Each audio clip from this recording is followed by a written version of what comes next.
वालेकुम रहमतुल्लाहि वबरकातुहू।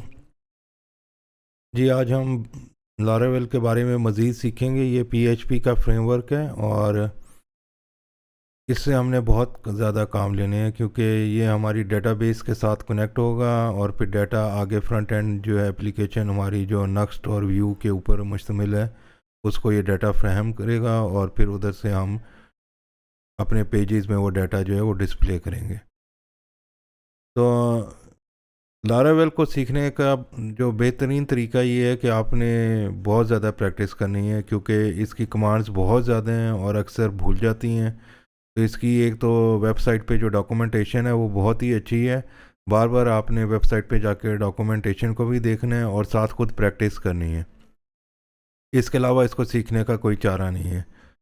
और सारी प्रोग्रामिंग जो है ये एक्चुअली प्रैक्टिस ही है। तो जितनी आप प्रैक्टिस करेंगे उतनी ज़्यादा ही आप प्रोफिशेंट होंगे और आपको एरर्स फिक्स करने में भी उतनी महारत हासिल होगी। तो आज हम लारावेल की जो प्रीवियस हमने लारावेल का प्रोजेक्ट सेटअप किया था होप के नाम से, उसमें एपीआई भी थी जिसमें हमारी लारावेल की डायरेक्टरी था और फ्रंट एंड का फोल्डर था जिसमें हमारे नेक्स्ट की जो व्यू एंड था, व्यू और नेक्स्ट का जो फ्रंट एंड था वो हमने उसके अंदर इंस्टॉल किया था नेक्स्ट की एप्लीकेशन। तो आज हम देखते हैं कि लारावेल जो है उसको डेटाबेस के साथ कनेक्ट किस तरह करना है। पिछले सेशन में हमने देख लिया था, मगर फिर हम उसको चेक कर लेते हैं और आपको एक नया टेबल क्रिएट करके दिखाते हैं लारावेल के अंदर किस तरह लारावेल खुद से टेबल क्रिएट करती है और उसको लिंक भी कर देती है और आपको डाटा भी प्रोवाइड करती है। तो ये सारी चीज़ें जो हैं आज हम देखेंगे डेटाबेस के साथ कनेक्ट किस तरह करना। अगर आपने माई सीक्वल नहीं देखी हुई है कोर्स, तो आप माई सीक्वल का कोर्स जो है वो पहले आप देख लें। Thank you very much.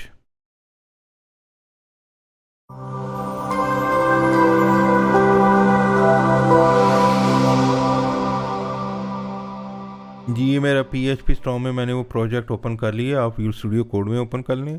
इसमें हमारे पास दो डायरेक्टरी हैं। एपीआई के अंदर लारावेल हमने इंस्टॉल की हुई है और फ्रंट एंड के अंदर हमने नक्स इंस्टॉल की हुई है। अभी तो हम फ्रंट एंड को भूल जाएंगे, ये बाद में करेंगे, पहले एपीआई को देखेंगे। एपीआई में जो लारावेल का स्ट्रक्चर है वो आप ये सब देखें कि काफ़ी सारे फोल्डर्स इसने बनाए हुए हैं। सबसे इंपॉर्टेंट जो फोल्डर होता है वो ऐप के होता है। उसके बाद जो है डेटाबेसिस का फ़ोल्डर जो है इम्पॉर्टेंट होता है। फिर आपके जो है आगे राउट्स का फ़ोल्डर जो है वो भी इम्पॉर्टेंट होता है। तो ये 3-4 फ़ोल्डर जो हैं ये बड़े इंपॉर्टेंट है। सबसे इम्पॉर्टेंट जो है ऐप का फ़ोल्डर है। और सबसे पहले तो हम देखेंगे कि .env फाइल जो है ये इसको ओपन करेंगे और देखेंगे कि हमारी जो डेटाबेस की सेटिंग्स हैं वो सही हैं या नहीं हैं। इसके लिए आप देखेंगे कि डेटाबेस का नाम जो है इधर ये हमने सेट किया हुआ है होप, और यूज़र नेम रूट है और डीबी पासवर्ड जो है वो कुछ नहीं है। तो इस तरीके से ये एप्लीकेशन जो है ये हमारी सही चल रही है। और अगर हम इसको वेब ब्राउज़र में डिस्प्ले करेंगे, जो हमारा इसका हमने नाम रखा था hope.test में, तो ये इस तरीके से आएगी। मैं एक मिनट ब्राउज़र को बड़ा कर लूँ। तो ये इस तरीके से हमारी होप की एप्लीकेशन जो है वो चल रही है। hope.test लिखे हमने। अब हमने सबसे पहले तो एक फ़र्ज़ी टेबल को ही क्रिएट करते हैं और देखते हैं कि लारावेल में वो टेबल किस तरीके से क्रिएट किया जाता है। तो लारावेल में टेबल क्रिएट करने के लिए जो है हमें इसकी जो टर्मिनल है उस पर चले जाएंगे तो ज़्यादा आसानी है। तो आप इधर टर्मिनल ओपन कर लें और टर्मिनल में जो है आप जो है लारावेल की कमांड्स दे सकते हैं। अगर आप इधर PHP आर्टिसन लिखेंगे तो ये लारावेल की सारी कमांड जो देगा, ये एपीआई के अंदर आपने लिखना है और फिर आप इसको PHP आर्टिसन करेंगे तो ये आपको सारी जो है कमांड्स दे देगा। मैं दरअसल PHP आर्टिसन का जो है शॉर्टकट यूज़ करता हूँ PA। मैंने ऑलरेडी वो बनाया हुआ है, वो भी मैं आपको बताना सिखाऊंगा। मगर जहाँ भी मैं PA लिख दूँ इसका मतलब है कि PHP आर्टिसन में लिख रहा हूँ पूरी कमांड। तो लेट से PA भी मैं लिखूँगा तो यही सारी कमांड्स आएंगी। तो हमने टेबल जब क्रिएट करना है तो उसके लिए टेबल क्रिएट करने के लिए हमें माइग्रेशंस जो हैं डाटा लारावेल में उसका नाम होता है माइग्रेशंस, मेक माइग्रेशन। तो ये मेक माइग्रेशन जो है ये बहुत सारी चीज़ें कर सकता है। अगर आप PA हेल्प लिखेंगे और लिखेंगे मेक माइग्रेशन तो ये आपको पूरी डिटेल्स बताएगा कि आप क्या क्या कर सकते हैं, टेबल का नाम दें, सब दें, और एक हर चीज़ जो है आगे बता रहे हैं। और एक और इसमें है मेक मॉडल। मॉडल और माइग्रेशन का गहरा ताल्लुक है। एक्चुअली लारावेल ऑटोमेटिकली डेटाबेस से कनेक्शन एस्टेब्लिश कर लेते हैं और टेबल भी क्रिएट कर देता है, और फिर साथ आपको डाटा डिस्प्ले करने के लिए उसमें से बड़े हेल्पफुल फंक्शंस भी परफॉर्म करता है। तो ये करता किस तरीके से है, ये खुद ब खुद पहले माइग्रेशन की एक फ़ाइल क्रिएट करेगा जिसके अंदर आप टेबल का स्ट्रक्चर डिफ़ाइन करेंगे कि उस टेबल के अंदर कौन कौन से कॉलम होने चाहिए, नेम होना चाहिए, क्वांटिटी होनी चाहिए, प्राइस होनी चाहिए, कोई सी भी चीज़। और फिर जो है माइग्रेशन से ही ताल्लुक़ रखने के लिए एक मॉडल जो है वो जनरेट करेगा। और वो मॉडल जो है वो क्या करता है, मॉडल का काम सिर्फ इतना होता है कि डेटाबेस में के जो CRUD ऑपरेशंस हैं, यानी कि डेटाबेस से डाटा लेके आना, उस डेटाबेस में सेव करना, कोई भी क्वेरी डेटाबेस पे एग्जीक्यूट करने के लिए वो पीछे SQL की कमांड्स देता है, मगर फ्रंट एंड पे आपको SQL लिखने की ज़रूरत नहीं होती। आप बहुत आसानी से जो है डेटाबेस से रिट्रीव कर सकते हैं। तो बेहतर ये होता है कि आप सारी चीज़ें जो हैं एक ही सेकंड में क्रिएट कर लें, एक ही कमांड को यूज़ करते हुए। तो लेट्स से मैं डेटाबेस के अंदर जो है फ्रूट्स का टेबल जो है वो ये क्रिएट करना चाह रहा हूँ, जिसके अंदर सारे फल होंगे। तो मैं अपना जो माई सीक्वल है उसके अंदर चला जाऊँ, या आपके पास अगर हैदी सीक्वल है या कोई भी सीक्वल की इंटरफेस है आप उसके अंदर चले जाएं, और आप अपनी होप की डायरेक्टरी को चूज़ करेंगे। तो अभी इसके अंदर कोई टेबल्स क्रिएट नहीं हुए हुए। आपको याद होगा कि हमने लास्ट टाइम PA माइग्रेशन की कमांड जो है वो चला दी हुई है, PA और फिर आप माइग्रेट की कमांड होती है, ये आपने चला दी हुई है। तो अभी कुछ भी नहीं है। PA माइग्रेट अगर आप चला देंगे, यानी कि PHP आर्टिसन माइग्रेट, तो आपके अंदर ये बाय डिफ़ॉल्ट लारावेल ये 4 टेबल्स जो है ये क्रिएट कर देता है। ये तो लारावेल के अपने टेबल्स हैं जो इसमें यूज़र्स हैं, दूसरे हैं, हर चीज़ है। मगर हम चाह रहे हैं कि एक अपना टेबल जो है इसके अंदर क्रिएट करें, ऑटोमेटिकली लारावेल क्रिएट करें और फिर उसको हम डिफ़ाइन भी करें। तो उसके लिए जो हमारे पास लारावेल की कमांड है टर्मिनल के अंदर जो आपने देनी है, API की डायरेक्टरी के अंदर जो देनी है, वो है PHP आर्टिसन। मैं उसको शॉर्ट फॉर्म में लिख देता हूँ, आपने PHP आर्टिसन ही लिखना है। और आगे जो है मेक मॉडल, ठीक है। अगर आप खाली मॉडल लिख देंगे तो ये खाली माइग्रेशन ही जनरेट करेगा, मगर हमें माइग्रेशन भी चाहिए और बहुत सारी चीज़ें चाहिए। तो मैं इसके आगे -a लिख देता हूँ। A का मतलब होता है कि सारी चीज़ें क्रिएट कर दे ऑटोमेटिकली, उसकी फैक्ट्रीज भी, सीड्स भी, वो अभी हम देखेंगे कि क्या करते हैं। तो मेक मॉडल -a लिख के आप एंटर करें, और इसके आगे हम नाम देना भूल गए हैं। नाम जो है हम लेट से जो मॉडल का नाम जो होता है वो फ्रूट रखते हैं अगर, तो ये क्या करेगा, ये डेटाबेस के अंदर जो टेबल क्रिएट करेगा उसका नाम फ्रूट्स होगा, उसके आखिर में S लगा देगा, ये खुद ही प्लूरल क्रिएट करता है। तो PA make model fruit -a लिख के आप एंटर करेंगे, तो ये देखें इसने माइग्रेशन क्रिएट की है और उस फाइल का नाम उसने ये रखा है, ठीक है। और साथ उसने सीडर भी क्रिएट किया है, कंट्रोलर भी क्रिएट की है, फैक्ट्री भी क्रिएट की है। तो ये सारी चीज़ें उसने क्रिएट की हैं, मॉडल, फैक्ट्री, माइग्रेशन, सीडर और कंट्रोलर। 1 2 3 4 और 5 चीज़ें जो हैं उसने क्रिएट की हैं, यानी कि 5 फाइलें जो हैं उसने क्रिएट कर दी हैं लारावेल ने खुद ही। अब वन बाय वन हम एक फ़ाइल को उसको ऑब्ज़र्व करेंगे और देखेंगे कि वो क्या कर रही है।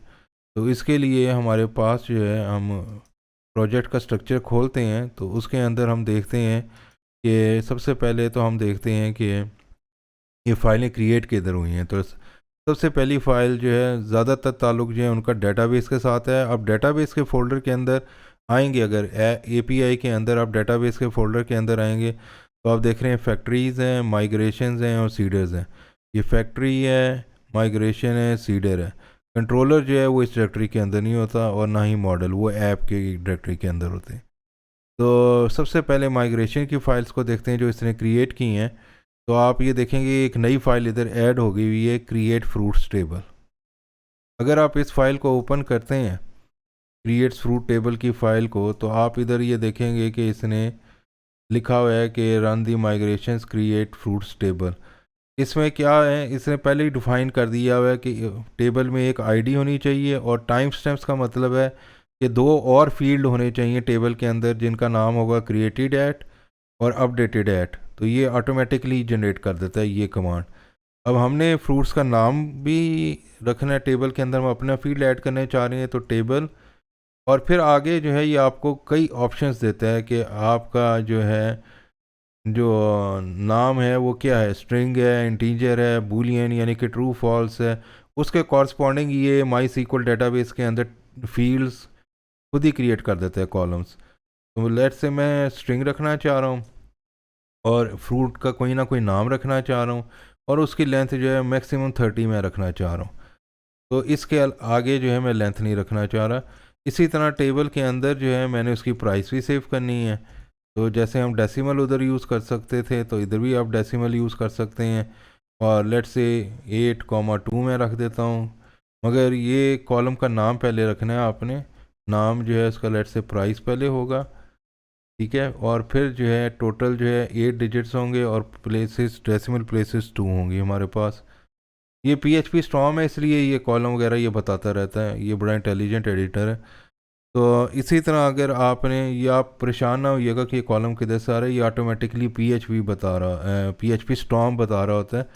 ये मैं जो वर्जन यूज़ कर रहा हूँ PHP स्टॉर्म का लेटेस्ट वर्जन है ये 2020.3, और ये लाइसेंस मैंने परचेज़ किया हुआ है मेरे नाम पे। तो आप भी ये फ्री डाउनलोड कर सकते हैं अगर आप स्टूडेंट हैं। अच्छा जी, प्राइस के अलावा मैं क्वांटिटी चाह रहा हूँ, क्वांटिटी जो है वो इंटीजर में ही होगी, तो हम इंटीजर रख लेते हैं उसका, ठीक है, और क्वांटिटी रख देते हैं। तो ये सारी चीज़ें खाली अभी मैं एक टेबल के अंदर सेव करना चाह रहा हूँ। उसमें आईडी होगी, नेम होगा, प्राइस होगी, क्वांटिटी होगी, बस ये सारी चीज़ें होंगी, ठीक है। इसको आप सेव करें। अब अगर आप इधर PHP आर्टिसन माइग्रेट लिखेंगे, या मैं PHP आर्टिसन ही लिख देता हूँ, मैं PA भी लिख सकता हूँ क्योंकि मैंने शॉर्ट फॉर्म बनाई हुई है। PHP आर्टिसन माइग्रेट लिखेंगे तो ये क्या करेगा, ये ऑटोमेटिकली, ये देखें उसने क्या किया है, उसने माइग्रेशन जो है वो क्रिएट की है, create fruits table, create fruit table. और अगर अब आप डेटाबेस के अंदर जाके देखेंगे और इसको रिफ़्रेश करेंगे तो ये देखें इसके अंदर जो है फ्रूट्स की टेबल क्रिएट हो चुकी है जिसमें नेम, प्राइस, क्रिएटेड एट और अपडेटेड एट। क्रिएटेड एट और अपडेटेड एट जो है ये टाइम स्टैम्प्स की वजह से आया है इसमें, और आईडी ऑटोमेटिकली लगा देता है जो इंक्रीमेंट करता रहता है, और उसकी फ़ॉरेन की भी होती है, हर चीज़ ये ऑटोमेटिकली कर देता है, तो आपको इतना तरद्दुद नहीं करना पड़ता। तो ये सारी चीज़ें जो हैं ये ऑटोमेटिकली क्रिएट करता है। तो अब इसके मज़ीद आगे चलते हैं, और वो ये है कि इसके अंदर थोड़ा हम डाटा भी चाह रहे हैं कि सैम्पल डाटा भी इंसर्ट कर दे। अब सैम्पल डाटा यानी कि इसके अंदर सारी रोज़ इंसर्ट कर दे फ्रूट्स के टेबल के अंदर, जो हम इधर जो फ्रूट्स का टेबल है इसके अंदर। तो उसके लिए डाटा इंसर्ट करने के लिए लारावेल के अंदर जो होता है वो फैक्ट्री होती है, या फैक्ट्री देख रहे हैं, ये लारावेल ने ऑटोमेटिकली क्रिएट तो कर दी हुई है, मगर अब इसके अंदर हमने फ्रूट्स के नाम और प्राइसेस जो है सैंपल कोई भी डाटा, ताकि हम टेस्ट कर सकें, उसको रिट्रीव कर सकें, सेव कर सकें, तो उसके लिए जो है हम ये चाह रहे हैं कि हम एक फैक्ट्री जो है वो क्रिएट करें। जी, अब फैक्ट्री क्या करती है, ये डिफ़ाइन करती है कि नेम के अंदर वो, यानी कि एक किस्म का जनरेटर बताती है कि नेम के अंदर क्या वो सेव करे, प्राइस के अंदर क्या रखे और क्वांटिटी के अंदर क्या रखे, यानी कि किस तरीके से डाटा जनरेट करे। डाटा एक्चुअली ये जनरेट नहीं करती है, ये सिर्फ हम उसको बताते हैं कि क्या लिखें। अब ये फैक्ट्रीज़ के अंदर जाएंगे तो ये फ्रूट फैक्ट्री जो है ये ऑलरेडी क्रिएट कर चुका है, जो हमने पहले कमांड दी थी इधर। तो आप फ्रूट फैक्ट्री को ओपन कर लें, और फ्रूट फैक्ट्री के अंदर जो है अब ये डेफिनेशन है। अब डेफिनेशन में जो है आप जो है लारावेल के साइट पे भी जा सकते हैं, डॉक्यूमेंटेशन उसकी स्टडी कर सकते हैं। मिसाल के तौर पे लारावेल 8 के डॉक्स पे मैं इधर हूँ, और ये बता रहा है कि फैक्ट्री जो है वो किस तरीके से आप जो है क्रिएट कर सकते हैं, नहीं कि फेकर को यूज़ करके आप आगे कोई भी जनरेट कर सकते हैं। ये फेकर क्या होता है, ये एक किस्म का इंजन है जो आपको रैंडम डाटा और जिस तरीके का आप एड्रेस अगर जनरेट करना चाह रहे हैं, सिटी करना चाह रहे हैं, स्टेट करना चाह रहे हैं, तो ये फेकर को यूज़ करते हुए आप जनरेट कर सकते हैं जो ऑलरेडी डिफाइंड होता है। तो फ्रूट फैक्ट्री के अंदर अगर आप देखेंगे तो ये दो चीज़ें हैं, ये क्लास है एक, ये अभी हम बाद में करेंगे, इसमें आपको इतना पढ़ने की ज़रूरत नहीं है क्योंकि मैं चाह रहा हूँ आप जल्दी से एक्सपर्ट बन जाएं, वरना हम इनमें पढ़ गए तो बहुत देर लगेगी। तो इस चीज़ को छोड़ दें। आप ये देखें कि ये फ्रूट डॉट क्लास जो है ये एक्चुअली टेबल को मैप कर रही है, आपका जो टेबल है। तो फैक्ट्री में आपने जो आपका टेबल था, यानी कि ये जो आपका टेबल था नेम, सॉरी, ये जो फ्रूट्स का जो टेबल था, ये जो हमने क्रिएट किया था, नेम, प्राइस और क्वांटिटी, ये तीन चीज़ें जो हैं हम जनरेट करना चाह रहे हैं ऑटोमेटिकली डाटे के लिए। तो फैक्ट्री ये काम करेगी। तो फ्रूट फैक्ट्री में आप चले जाएं। इधर अब आपको क्या लिखना पड़ेगा कि ये एक अरे है, पीएचपी की अरे है। आप देख रहे हैं ना स्क्वायर ब्रैकेट्स, ये जावास्क्रिप्ट में भी अरे होती थी, पीएचपी में भी अरे है। और इसको एसोसिएटेड अरे कहते हैं। एसोसिएटेड अरे का मतलब ये है कि आप नेम लिखते हैं अरे के अंदर और फिर उसकी एसोसिएशन जो है वो कायम करते हैं इस तरीके से एरो के साथ, और फिर आप बताते हैं कि नेम के अंदर जो है क्या वैल्यू जो है वो सेव हो। तो ये एसोसिएशन अरे जो है ये इस तरीके से काम करती है, यानी कि इक्वल, और आप आगे जो है ग्रेटर देन का साइन लिखेंगे तो वो खुद ही एरो मेरे में बन जाता है, आप परेशान ना होइएगा। आप इक्वल और ग्रेटर देन का साइन इकट्ठा डाल दीजिएगा। और डॉलर दिस जो है ये इसका मतलब है, ये हमने जावास्क्रिप्ट में भी किया था मगर इसमें पीएचपी में भी होता है।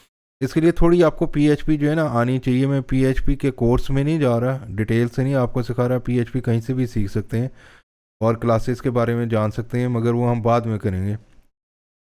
दिस का मतलब ये होता है कि ये जो क्लास जो है इसके अंदर जैसे ये मॉडल्स हैं और फैक्ट्रीज़ हैं और जो भी कुछ है तो उसको यूज़ कर सके। अब ये अगर आप इधर देख रहे हैं क्लास जो है एक्सटेंड जो है कर रही है फैक्ट्री को, तो इसका मतलब ये है कि जो फैक्ट्री की जो क्लास होगी उसके अंदर बहुत सारे मेथड्स होंगे जो हम डॉलर दिस लगा के एसेस कर सकते हैं, इसका ये मतलब है। तो अगर ये कोई क्लास अगर ये एक्सटेंड ना कर रही हो तो फिर हम हमारे पास ये फेकर की क्लास नहीं आएगी।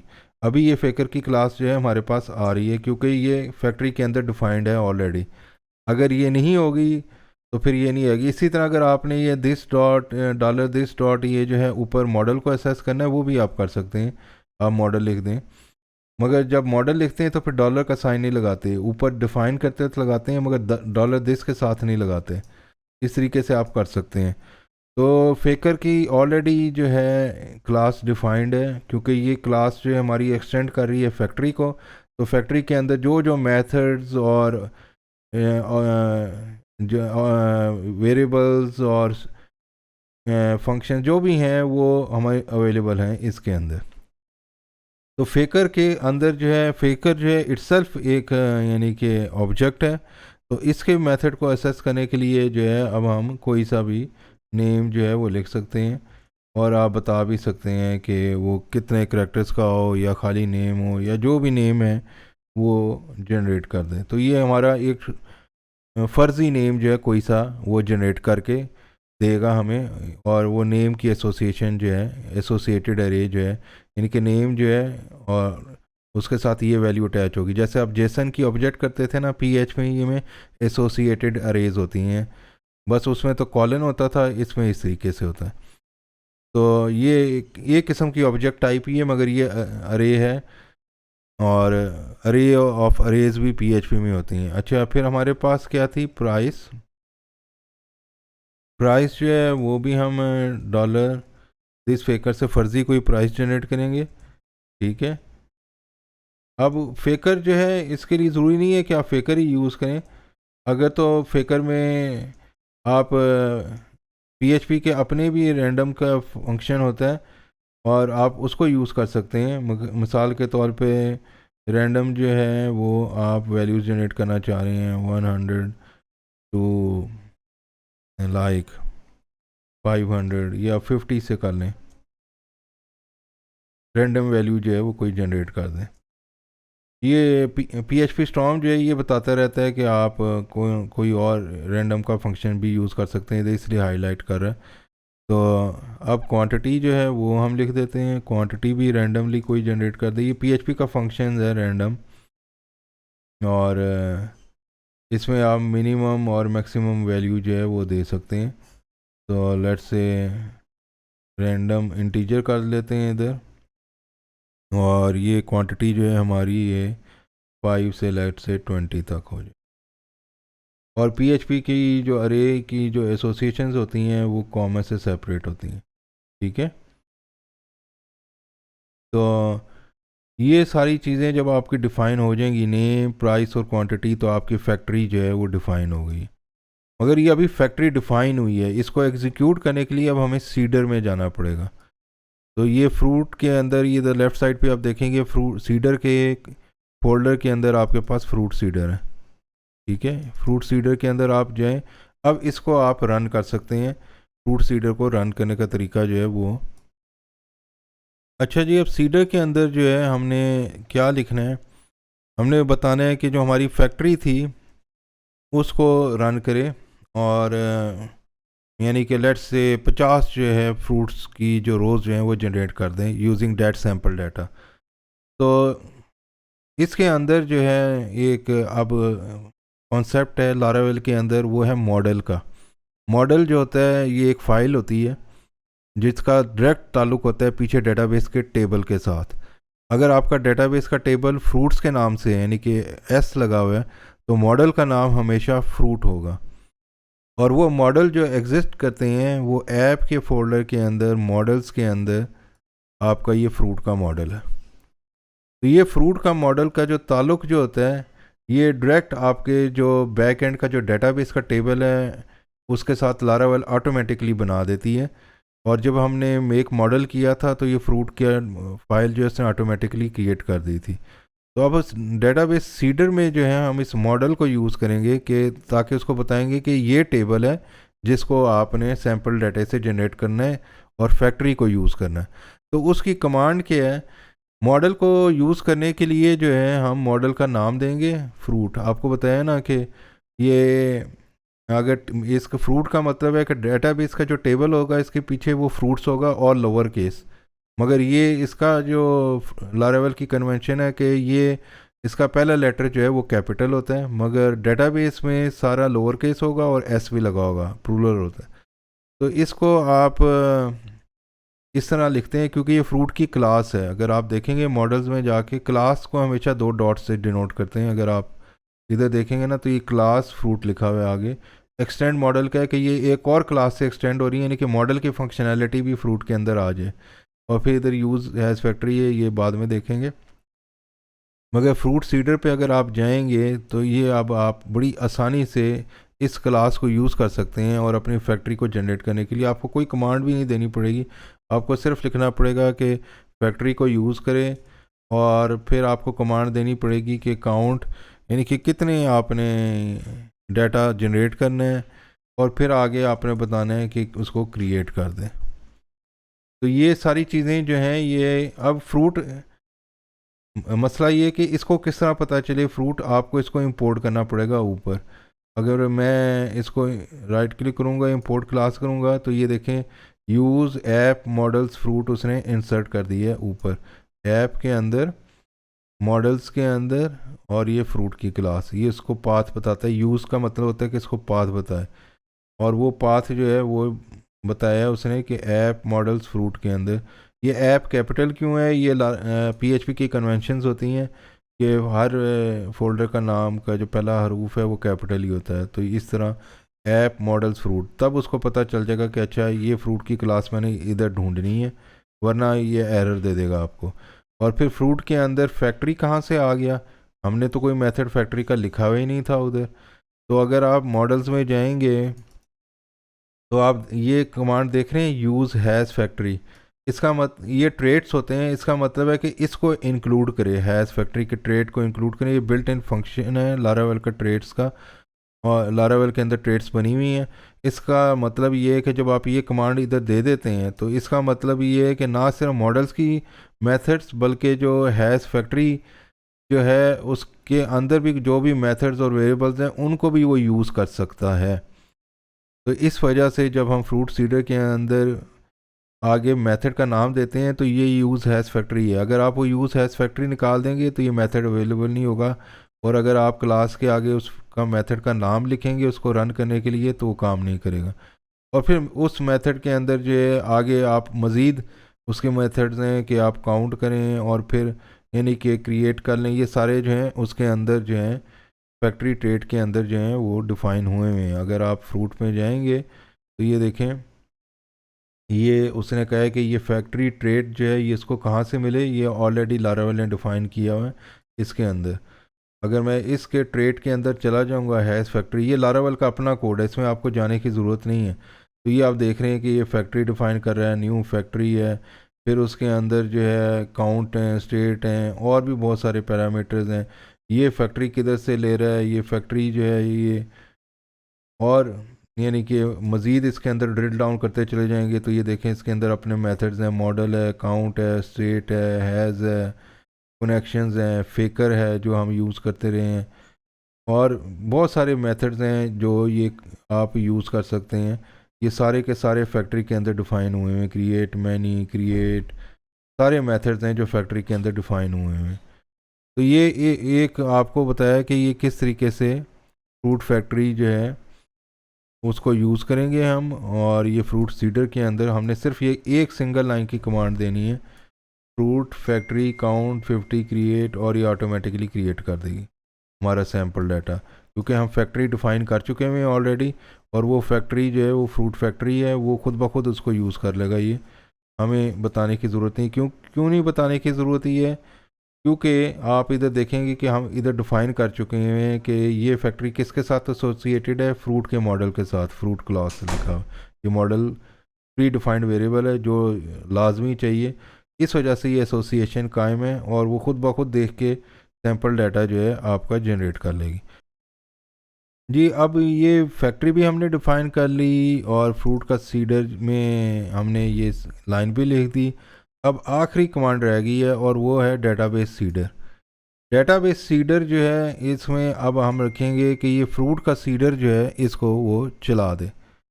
उसको चलाने के लिए जो है हम इधर कमांड देंगे कि हमारा जो फ्रूट सीडर था ये वाला, इसको चला दे, रन कर दे। ये रन के फंक्शन के अंदर हम लिख रहे हैं, तो हमारा फ्रूट का सीडर जो था वो था फ्रूट, और फिर आगे जो है हमारा FRUIT, ये खुद ही देखें PHP स्टॉर्म ले आता है फ्रूट सीडर, और ये हमारी क्लास है, और इसको जो है रन करना है हमने।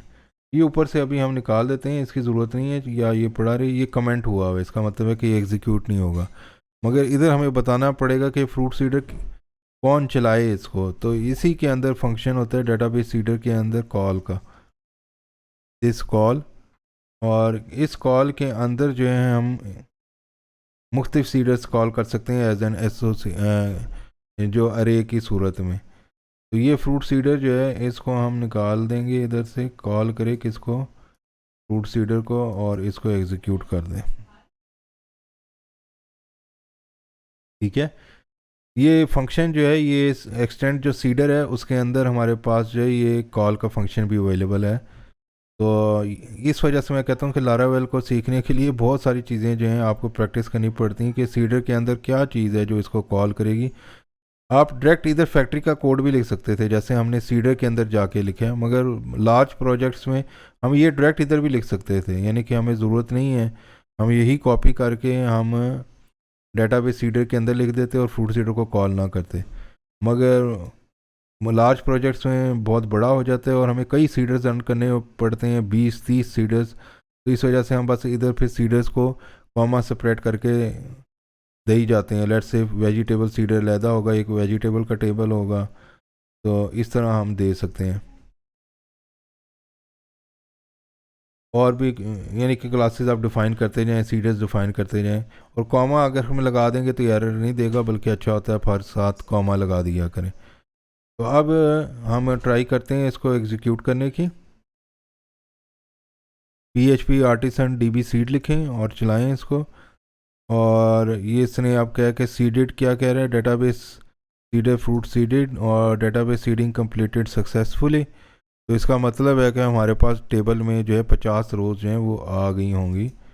ये देखें 50 रोज़ जो हैं टेबल में उसने जनरेट कर दी हैं। अभी ये नेम जो है ये उसने रैंडमली जनरेट किया, फ्रूट्स के तो नहीं नाम है, मगर हम टेस्टिंग पर्पस के लिए इनको यूज़ कर सकते हैं, या हम कोई इसको चेंज भी कर देंगे। अभी नेम्स हैं, हम फिकर का कोई और मेथड यूज़ करेंगे, और क्रिएटेड एट और प्राइस और क्वांटिटी सारी आपकी आ गई। तो यहाँ इस ट्यूटोरियल को समझने के लिए हमारे पास अब कई चीज़ें हैं। सबसे पहले मॉडल्स हैं, जो मॉडल्स के अंदर होते हैं। फ्रूट का मॉडल डायरेक्टली लिंक करता है, इसके अंदर अभी हमने कुछ नहीं लिखा हुआ, मगर असल चीज़ ये थी कि हमने पहले टेबल क्रिएट किया। टेबल जो है वो हमने किससे क्रिएट किया, ये इससे।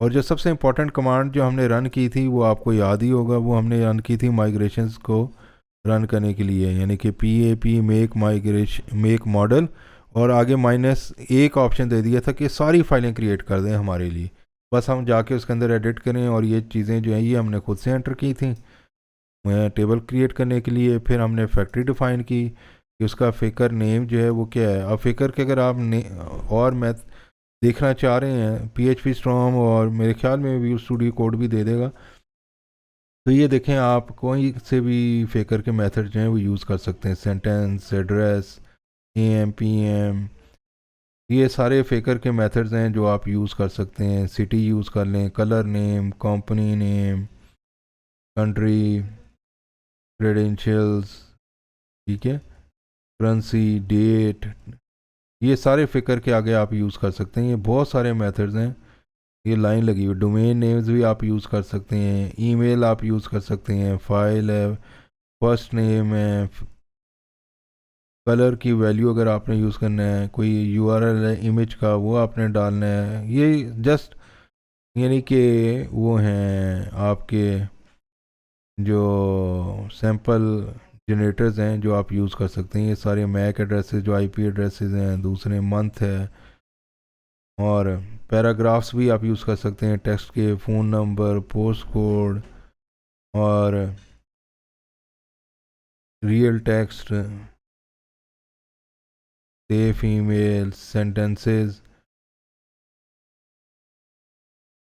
शफल यानी कि रैंडमली शफल कर देगा, स्ट्रीट एड्रेसेस हैं, यानी कि फेकर के अंदर अनगिनत ऑप्शंस हैं जो आप यूज़ कर सकते हैं रैंडम डाटा क्रिएट करने के लिए। वो आप वर्ड यूज़ कर सकते हैं, यानी कि खाली एक वर्ड लिख देगा, कोई भी रैंडम सारा वर्ड लिख देगा। तो लेट्स से मैं इधर जो है वर्ड यूज़ कर लेता हूँ कि वो यूज़ कर लें, ठीक है। अब मैं रीजनरेट करना चाह रहा हूँ डाटा, तो वो अब हमें टेबल को रिक्रिएट भी करना है और डाटा भी रीजनरेट करना है। तो PHP आर्टिसन लिख के आप माइग्रेट, ठीक है, फ्रेश लिखेंगे आगे, और -सीड लिख देंगे आगे। इसका मतलब है कि टेबल भी रिक्रिएट करे और सीड भी कर दे, डाटा इकट्ठा ही कर दे सारा कुछ, ठीक है। अब ये सारे टेबल्स उसने रिक्रिएट कर दिए हैं। ये ज़रूरी नहीं होता, आप खाली अपना टेबल जो है खाली उसको भी क्रिएट कर सकते हैं, मगर मैंने सारे टेबल जो हैं वो जनरेट कर लिए हैं। अब अगर आप अपने डेटाबेस में जाएंगे और उसको कनेक्ट करेंगे, और होप की डेटाबेस है हमारी, और उसमें फ्रूट्स देखेंगे तो ये 1 वर्ड है, अब थोड़ा चेंज हो गया, और 50 रोज़ जनरेट हुई हैं। आप इससे ज़्यादा भी कर सकते हैं, डिपेंड करता है कि आप जो है अपना जो सीडर है उसके अंदर क्या कमांड दे रहे हैं, कि ये 50 दे रहे हैं। तो इस तरीके से आप रैंडम डाटा लारावेल के अंदर जनरेट कर सकते हैं just with in 5 minutes. Table भी क्रिएट कर दें, रिक्रिएट कर दें, जनरेट कर दें, थोड़ी सी चेंजेस करें, फिर डाटा जनरेट कर दें, तो हर चीज़ जो है वो आप लारावेल के अंदर कर सकते हैं। तो अगले सेशन में हम फिर देखेंगे, इनको मज़ीद एक्सप्लोर करेंगे। यहाँ इसको एंड करते हैं। थैंक यू वेरी मच, अल्लाह हाफिज़। अगर आपने सब्सक्राइब नहीं किया मेरे चैनल को सब्सक्राइब करें और लाइक कर लें, ताकि आइंदा आने वाली वीडियोज़ जो हैं वो आपको बर वक्त मिलती हैं। Thank you.